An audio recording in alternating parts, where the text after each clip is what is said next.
മുല്ലയ്ക്കലിലെ ഒരു ജ്വല്ലറിയിൽ വെള്ളിയാഴ്ച വൈകിട്ടായിരുന്നു മോഷണം. ബൈക്കിലെത്തിയ കണ്ണൻ ആദ്യം ഉടമയോട് ഒരു മോതിരത്തിന്റെ വില തിരക്കി. ATM-ൽ പോയി പണം എടുത്തിട്ട് വരാമെന്ന് പറഞ്ഞ് കടയിൽ നിന്നിറങ്ങി. ഉടമയുടെ മകൾ കടയിൽ തനിച്ചായ തക്കം നോക്കി മടങ്ങിയെത്തി മോതിരവുമായി കടന്നു കളയുകയായിരുന്നു.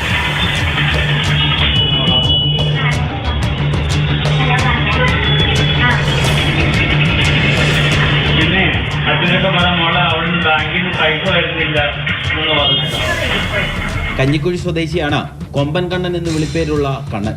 അന്നേ ദിവസം സമീപത്തുള്ള കടയിലും സമാന രീതിയിൽ മോഷണത്തിന് ശ്രമിച്ചെങ്കിലും പരാജയപ്പെട്ടു.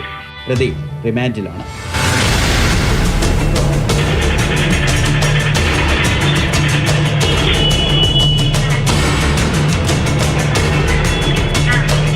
മാതൃഭൂമി ന്യൂസ്, ആലപ്പുഴ.